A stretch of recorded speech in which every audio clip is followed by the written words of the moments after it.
mtaendelea kuteseka mbele ya Yanga? Miaka 10 mfululizo. Tushakuwa pombe ya ngomani. Tushakuwa pombe ya ngomani sikiza.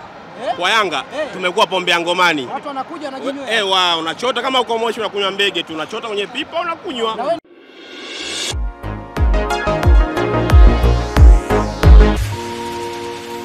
Viongozi wabadilisho. Hebu niambie kiongozi mpya pale nani? Kiongozi mpya nani?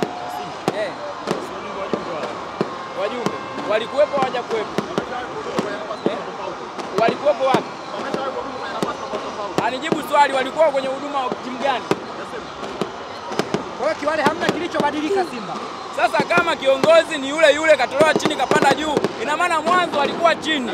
Kwa nini mwanzo walimweka chini? Kwa hiyo mtaendelea kuteseka mbele ya Yanga? Miaka 10 mfululizo. Tushakuwa pombe ya ngomani. Tushakuwa pombe ya ngomani sikiza. Kwa Yanga tumekuwa pombe ya ngomani. Watu wanakuja wanajinywa. Wao unachota kama uko Moshi unakunywa mbege tu, unachota kwenye pipa unakunywa. Na wewe nini kifanyike sasa? Na nini sababu? Sababu hakuna kwa Yanga, sisi hatumwezi. Basi. Na hatumwezi kwa sababu gani? Hatumwezi kwa sababu viongozi wao wametulia, wastaarabu, wanaelewana. Vinjoo kwenye viongozi wa Simba sasa.